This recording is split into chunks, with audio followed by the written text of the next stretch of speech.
So I'm going to upload this onto your program, but I just want to show you here now, just so that you could also see it and we could kind of work on it visually together here. All right, so the ball here, and what we're doing is as you take a step in a direction, we're just going to bring the ball with our hands and our shoulders in that direction. Now we're working on getting your upper body and your lower body just moving together in unison. So this is definitely something I'm going to put in your program. And this is easy. This is stuff that's like, if you're at home, like this will take you 10 minutes, develop your movement patterns as you're taking that step. So this would be the first progression. As we take a step back, which leg is in front right now? Right leg. If the right leg's in front, we want the ball on the right side, truly mimicking, they call it gait. All right, so when you think about gait, think about movement patterns, think about the relationship between your upper, your lower body. When you're dodging, it's almost like you want to have like the you can't touch me mentality. Like you're not going to get your hands on me. I'm not going to allow you to control. Because think about it from a defensive standpoint, like you're trying to access and get control over the offensive attacker. And then vice versa, when you're now attacking, you're trying to not allow that person to get their hands on. So I like that those were some key takeaways that you got. Anything else that you kind of want to share before we go into this next activity? I'm going to put this down here too, because there's more that we could do with recovery. Overwhelm you with so much stuff in the beginning. So I had to prioritize kind of what I wanted to like make sure that you were doing, like the most important thing. Your pain in your joints is a sign that there's like some sort of tight muscle that's happening around the area that's not allowing the muscle to function properly. And then it's putting that pain on the joint. So once we know that, we understand that, now anytime you start to feel like pain in the knee or pain in the ankle or pain in the hip, there's always a muscle that's around that area that we can start to focus on. Any pain during that last week or no? Shin splints. Okay, shin splints. All right, so I'm going to show you, thank you for saying that. The more you share on these calls, the better it is, because then I can show you different things that I'm going to upload onto your routine. All right, so we got to start to work on your lower limb muscle. So I don't know exactly where I put it. Ankle strength workout. Okay. So tibialis raise. This is a really good exercise, and this is a really good way for you to do this exercise. Back's just going up against the wall. You want to bring your feet a little bit out away from the wall. I'd say about a yard, or maybe like this is actually less than a yard. This is about a foot. Okay, so about a foot or two. From here, this is called dorsiflexion, is working on my tibialis anterior. That's actually the exact muscle that you're talking about when you're saying shin splints. That's the exact muscle that like is in pain. I'm sitting in the car for 8 hours. And I'm noticing this with me because my new job, I'm sitting at the desk all day long. When you're sitting at the desk, your leg is bent at 90 degrees. Your leg's bent at 90 degrees, the muscles in your posterior, so the hamstrings, the calves, get really tight. Then you go to run, can cause shin splints. So this is one of those things that I want to start to work on, is developing this stuff. All right, this is another one. So think, this is the exact same position your leg is pretty much in when you're sprinting. So now it's just a slight bend in the knee. And then now we're working on, this is called a soleus raise. This into your program, but I think it was good that we talked about it. Last time we spoke a lot about your approach angles. I'm glad that you saw that was helpful. I'm glad that was helpful for you to be able to make that hard step, call that the sevens approach, and be able to take away the inside middle of the field. This next thing I want to go over is good times to switch on picks, exchanges, or anything that's happening when you're on the field. Good times to switch and hold spots. I'm going to put this on here. All right, so 1, 2, 3, 4. Really good times to make switches, or to also potentially set up for like a charge. I believe I showed you a video of Chris Merle doing it one of these last sessions that we had.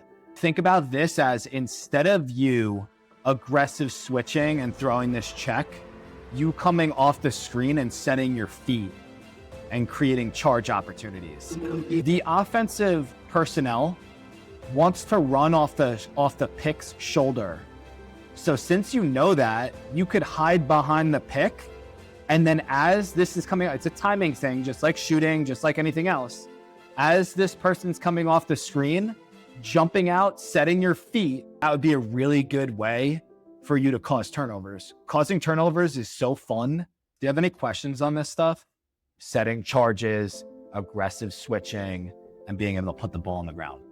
Let's go here now. Bill Beswick. So this is an activity I love to do. Reason I love to do this, and I shared it with you, so you should have it on your computer, is I think it's really important that we understand what we want. What do you want? How bad do you want it? What are you willing to sacrifice or to suffer through? Like, you hopped on a call with me, right? So like, you jumped out your comfort zone. You hopped on a call. You wanted to like enhance your game and work with somebody and get another perspective. Sometimes I see, and every athlete I ever speak to always says, like, how bad, like when I say how bad do you want, or how committed you are? What do you think everybody's answer is? Everybody says they're like a 9, 8, 10 out of 10 every single time. Nobody's ever going to say that they're a 5 out of 10. Every athlete, I think, wants to be great. But when you look at it in the grand scheme of things, there's so many different ways. Like, we have to sacrifice time in different spaces, and in order for us to obtain our goals, we have to be willing to get a little bit uncomfortable in order for us to obtain our goals. But it's good for us. Anytime you're in discomfort, that means that you're growing. If that wall ball routine seems easy sometimes, and some athletes will tell me, they're like, oh, this is easy, effortless. Actually, okay, well, easy, effortless. Well, can we go a little bit faster? Can we speed up this tempo? Can we make it game-like? I was at my job yesterday, and I'll finish here and then I'll put the video on. At the job yesterday, we were having a group meeting with all the newbies, pretty much, and I'm one of the newbies. One of the guys that has been there for like 3 weeks he started to say, like, oh, this job is getting easy. And the boss man said, well, if it's getting easy, that means you're not working hard enough. And when you hear that, it does make a little bit of sense. If the job's starting to get easy, if the job's about volume. So for instance, what I'm doing now, it's in freight and it's about volume. We got to do a lot of calls. We got to schedule things. And so it's about like volume, and there's no such thing as really ever being done easy. That's what he was talking about. It's like, okay, well, you're either not working hard enough or you're not challenging yourself enough.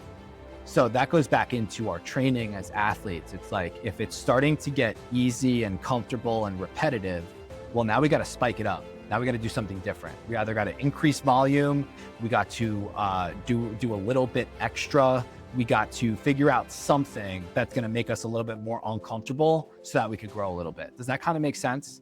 Okay, let's go into, and I want Bill Beswick. Again, this guy's great. I really like his stuff. Just thumbs up that you could hear it while we're listening. So that you get athletes who just turn up.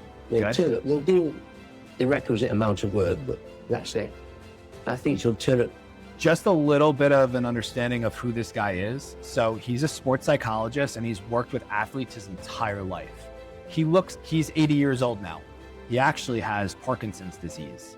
So like, for instance, like his mind and his body functioning is now like starting to decline. Like, he's getting people move a little bit slow when they have Parkinson's, but he still is talking and educating and inspiring people. So I really like to listen to his message. To compete, and they put a bit more effort in. They try to be the best amongst their groups. Then there's the athletes who train to win. They train every day, every session, so they win on match night. And then there are just those very few players who train to dominate. They train so hard that winning is inevitable on race night. What do you want? Because a lot of people are unclear what they want in life. They don't sit there and think through. We are writing our own life story every day, and yet we don't think about it. Who do you want to be? Where do you want to live? what life do you want to lead? When we finish our life, come to the end of our life and look back, what do you want to say? Again.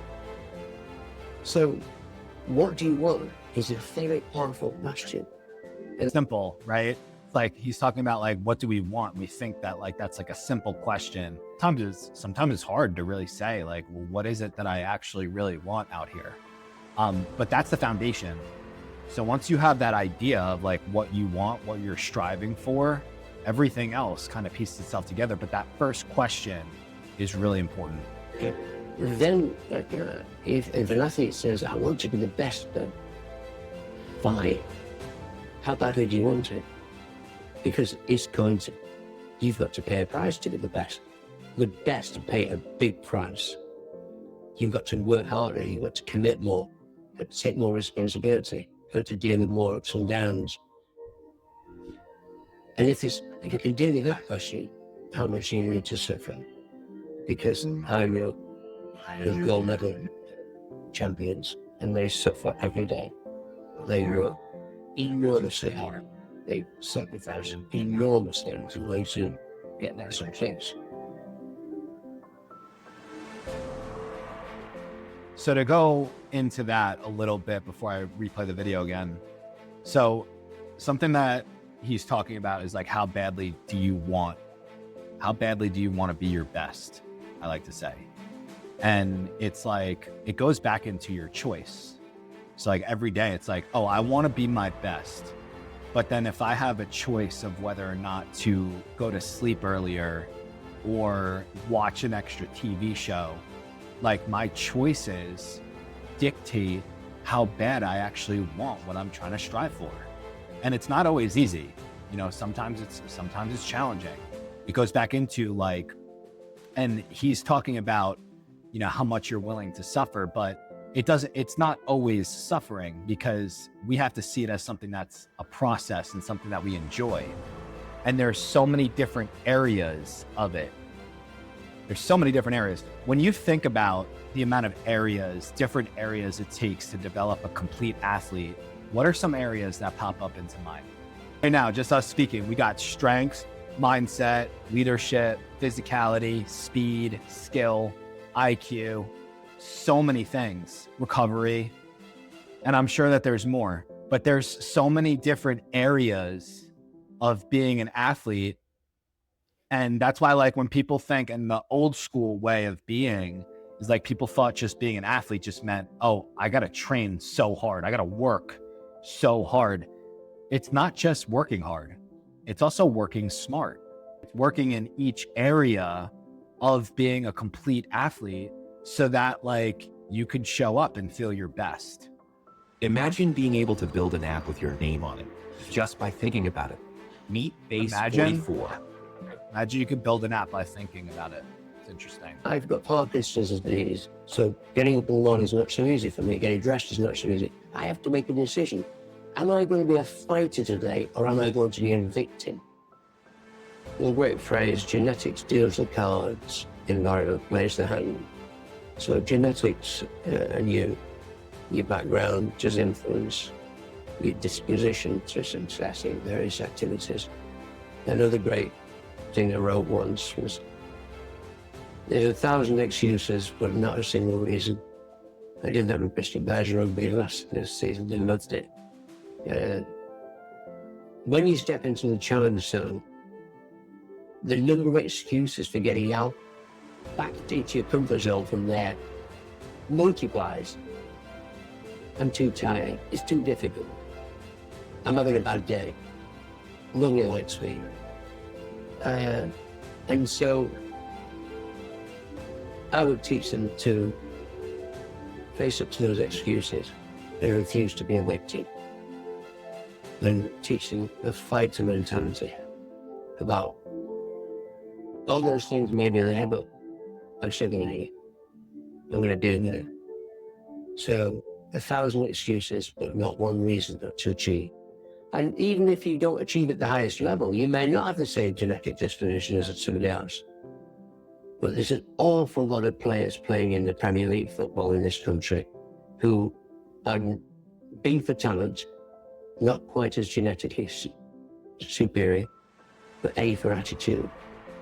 And attitude is something anybody can have. Anybody. You have control of your mind. It's your mind. So you decide what you think. You can decide to improve your attitude any day. Race day is fun because there's a crowd, there's cameras, there's your family, your friends. And it's nice to do that. What they don't see, the people in the arena don't see is you're in the owner sitting like a lawyer, working out, sweating. So now he's talking about how like you get to play in front of all these different people as an athlete. And this is something that I see too, is like a lot of times fans are looking at athletes and they're seeing them perform, but they're not seeing all the background stuff. They're not seeing the preparation. They're not seeing the waking up in the morning. They're not seeing the sacrifice of not going out on a weekend so that they have more time. They're not seeing the sacrifice of them eating something every single day because it's their routine meal that's going to give them energy. As an athlete, we have to learn to love the fact that we get to go do something that not a lot of people get to do. When you think about like 1% of the world's population gets to go and play a college sport. And I don't know the exact like percentages and the numbers based off of that, but when we think about that and we think about that small percentage, it's like, well, we have to be appreciative of the fact that we even get to do this. And it's something that, yeah, like that's why our standards are high too. And this is going to go into kind of my next thing is like, he's talking about being a fighter or a victim. What do you think he means by that? Absolutely. And I think that that's a strong thing for him to even say and to come out and say and being like, hey, listen, like in the morning, I'm in a position where like, I mean, he is way more challenged than I am.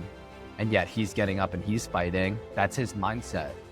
And then even for me, like he easily, think about him in his situation, he easily could wake up every single day. And like, if he felt sorry for himself, I would say, okay, that's actually, it's normal for you to feel sorry for yourself if you're waking up and you're that challenged. But instead, he's bringing out that fighter in him. So like for us being athletes and like working towards our goals, like there's people out there that are in way harder situations, way more challenging scenarios that are getting it done. He also mentioned something about, he said 1,000 excuses, not one reason. What does that mean to you? Like when I hear that, I'm like thinking about, you know, if I'm training, I have all these different excuses as to why I don't need to train hard. I'm not an athlete anymore. There's nothing that I'm really like training for. Like I'm not really training for a performance or anything. Like, so for me, like there's all these different excuses as to like why I shouldn't train as hard as I do.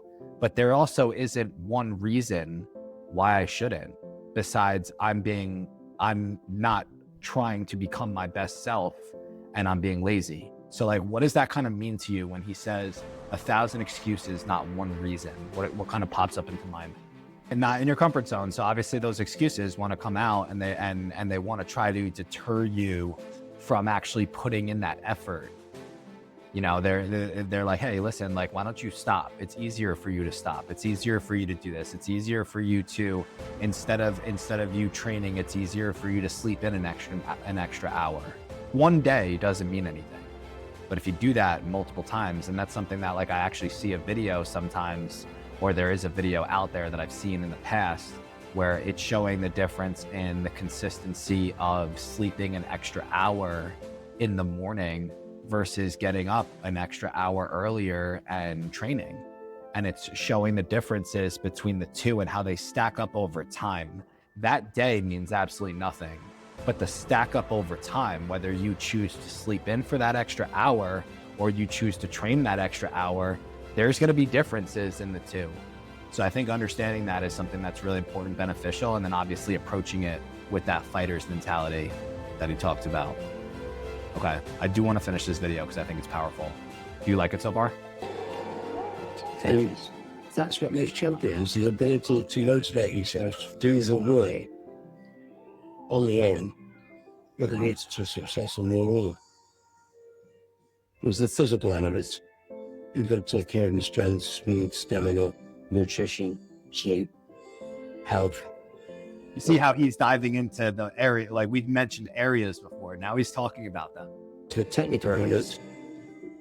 And then you've got to have the tactical intelligence to compete, follow a plan, know your position on the field, know how you relate to the members of the team, know how to deal with certain situations of being 1-0 up or 1-0 down.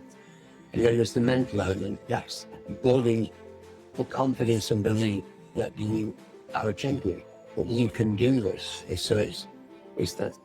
And then it's what change from being in the dressing room, comfort zone, to being in the tunnel before a big game, breathing in, to going on the field and believing and having the confidence to do what you do well. So something he mentioned there, What would you tell a man? he was talking about confidence and belief. So confidence and belief. The ability to be confident and believing in yourself is more important than anything that we could possibly do. I was talking to somebody the other day and he had mentioned that, I forget where he saw it. I don't know if he saw it online or if he read it, but he had said that there's two brothers, both the same skill level. They both were football players, same skill level and same size, same speed, same everything. One of the brothers went and played professional in the NFL and the other one never made it there. They asked the one that didn't make it, they said, what was the biggest difference between you two? Like, is he like some sort of like freak athlete over you? And he said, no, there's no difference. The only difference is he has the mindset and the belief and the confidence in himself. So how that translates to this is like, no matter what happens, when you step on the field on game day, obviously, like we're talking about, we're training, we're working on developing our mindset. We're doing all these different things here and each day. But when you step on the field, it's literally just belief and confidence, no matter what. Now imagine you could piece together training, mindset, self-development and improvement, and then you go into the game and you have this sense of confidence and sense of belief in yourself. Like that's something that's really powerful. So you take two people with the same skill level, the one that has that belief and the confidence is the one that's going to have the most success. What kind of comes up for you when you hear that? Has there ever been a time where you've maybe struggled with some belief in yourself on the field? Your confidence in gameplay, just going through that process. Your mindset, how you view things, I think is so important. You're either seeing, and it's cliche, but you're either seeing the glass as half full or half empty. There's two different viewpoints that you could see it. You could either see a situation as a negative, or you could see it as a positive because there's something that you can learn from it. There's always something that you could learn from. Any negative situation you could turn into a positive as long as you take the lesson from it. And that goes back into sport, whether or not it's a win or a loss, you're always able to learn, apply, and grow off of it. And it could technically always be a positive experience. How to avoid victim mentality. How to slip into how to transfer to fighter mentality. They're going to have that in life. When I got diagnosed with Parkinson's disease, I was driving back from the hospital with my wife, and she rang my second son, Philip, in London, and said, "Philip, your dad's got Parkinson's. He's gone into victim mentality." And I heard this booming laugh at the other end of the phone, and he said, "I'll ring back in 10 minutes."